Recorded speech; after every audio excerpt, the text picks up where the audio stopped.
Good morning, everyone. This is Girja Shankar Manan, and I have done my MTech course from National Institute of Technology, Durgapur.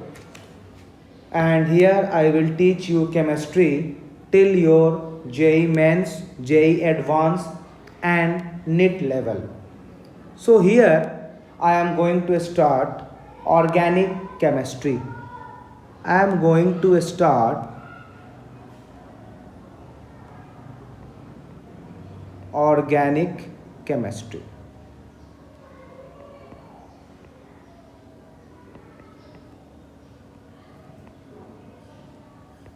Now, in this topic, today we are going to focus on the chapter isomerism. Chapter that is isomerism.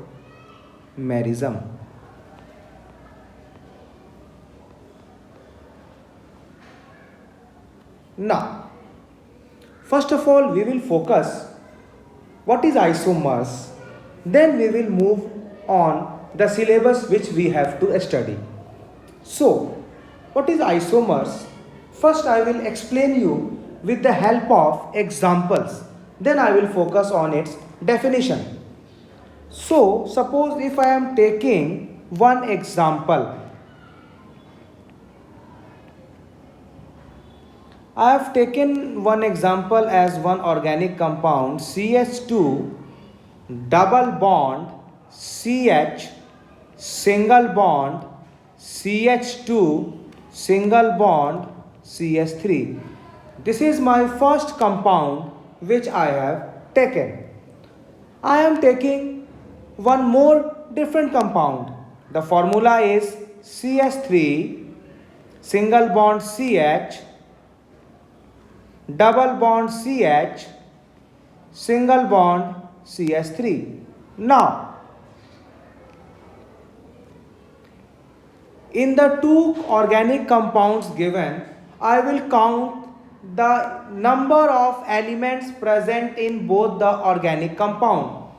If I am going to focus for the first organic compound, here the number of carbon atom in this organic compound is 4.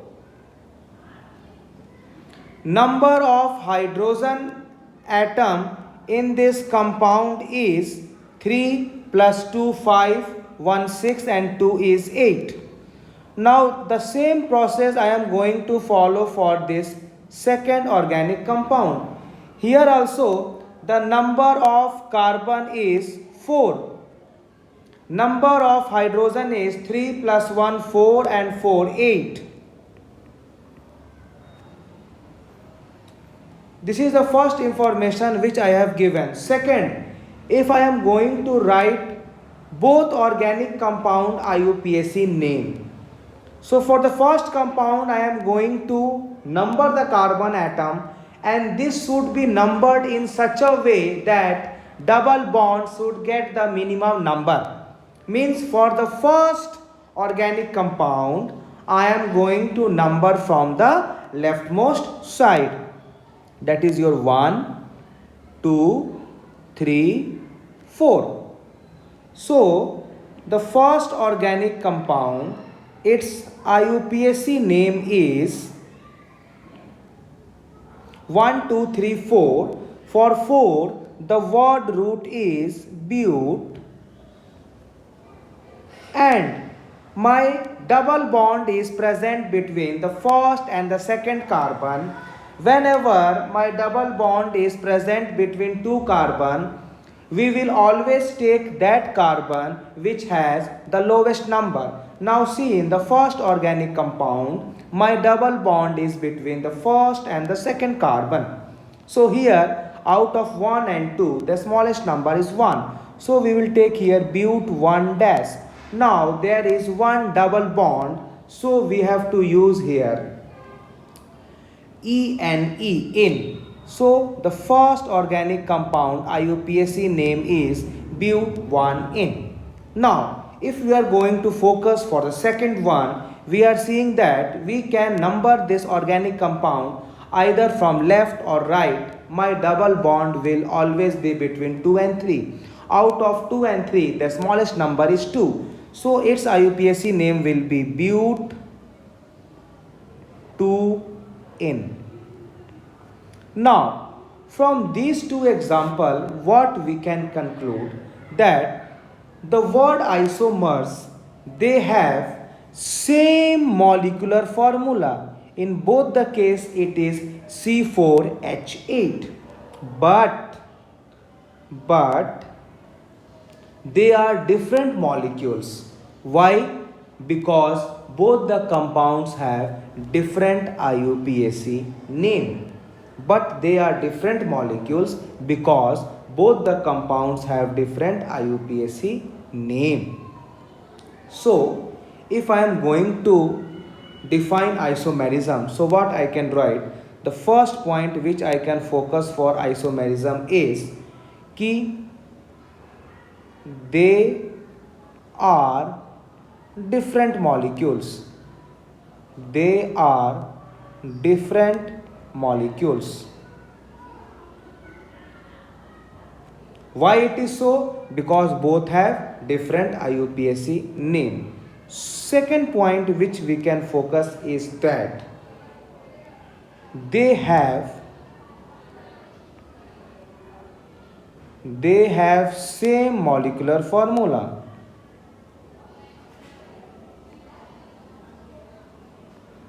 They have same molecular formula. Now you see, in the first compound its molecular formula is C4H8.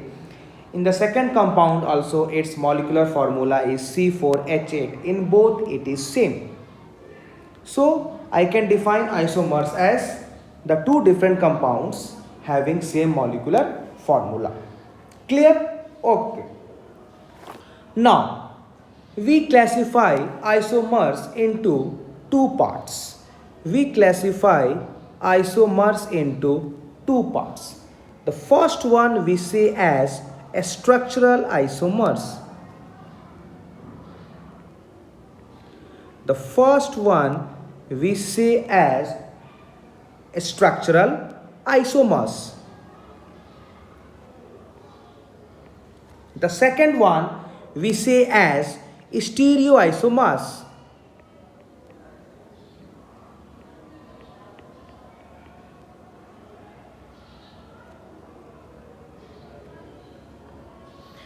These are the two classifications of isomers.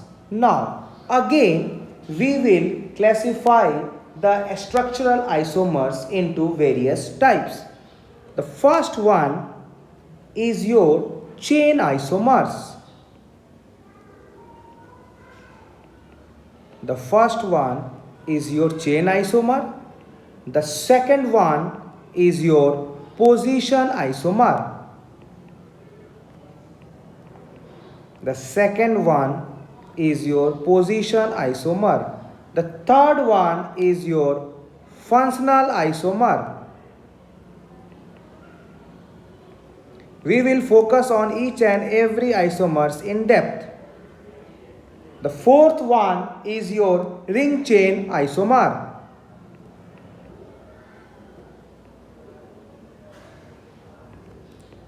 Ring chain isomer. The fifth one is your metamer.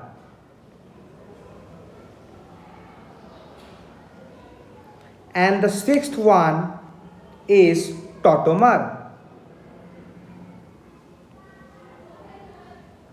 These are the 6 classification of structural isomers. Now, if we focus on stereoisomers, we classify stereoisomers into two parts. The first one is your geometrical isomers. The first one is your geometrical isomers. And the second one is your optical isomers.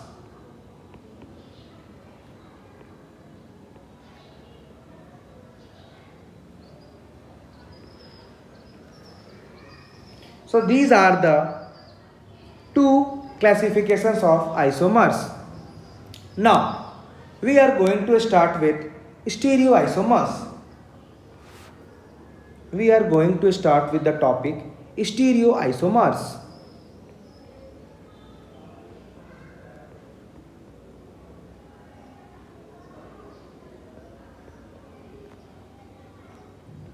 What do you mean by stereoisomers? Now, before I move with the definition and the concept, first let me explain with some block diagrams. Suppose I have taken four molecules, say as A, B, C, D. Now, suppose if I have given all these four molecules to one person and I told him to arrange it. Suppose he has arranged in this process A, B, C and D. Now, again I have given these four molecules to another person and I told him to again arrange it. He has done arrangement in this way: A, B, C, D. Again I have given to third person and he has arranged something in this way: A, B, C, D. Now, from these three arrangement, what you can conclude? What you can conclude? You are seeing that if first of all, I am changing the color for you. If this is my molecule 1, this is my molecule 2, this is my molecule 3. If I write the molecular formula for all the three cases, what it will be? For the first one, it is A, B, C, D. For the second case, the molecular formula is A, B, C, D. For the third case, the molecular formula is A, B, C, D. Means you are seeing that molecular formula is same in all the case. Second point, in the first formula we are seeing that A is connected to B. B is connected to A from left and C from right. C is connected to B from left and D from right. And D is connected to C from left side. If we focus on the second compound, we are seeing that A is connected to B, B is connected to A and C, C is connected to B and D, D is connected to C. Again, if we see for the third case, A is connected to B, B is connected to A and C, C is connected to B and D, D is connected to C. So what can I say? That in all the three cases, what we are seeing that in all the three cases we are seeing that they have same connectivity. We are seeing that they have the same connectivity. Now, but if we see in the first compound again that A, B, C, D all are in the same plane. But if we focus for the second arrangement, we see that A and B, they are not in the same plane. If we see in the third case, again we are seeing that A and B are not in the same plane. So what we can say? That they have difference in location of atom in space. So how can we define stereoisomers? So the first point which I can say about stereoisomers is that they have same molecular formula. They have same molecular formula. As you can see in all the three cases, they have the same molecular formula, that is your A, B, C, D. Second, what you can see, they have the same connectivity. They have the same connectivity.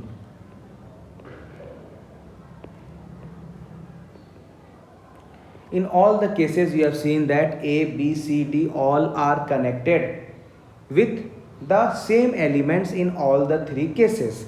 But the third point what we can say is that they have difference in location.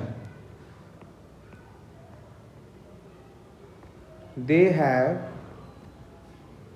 difference in location of atom. They have difference in location of atom in space.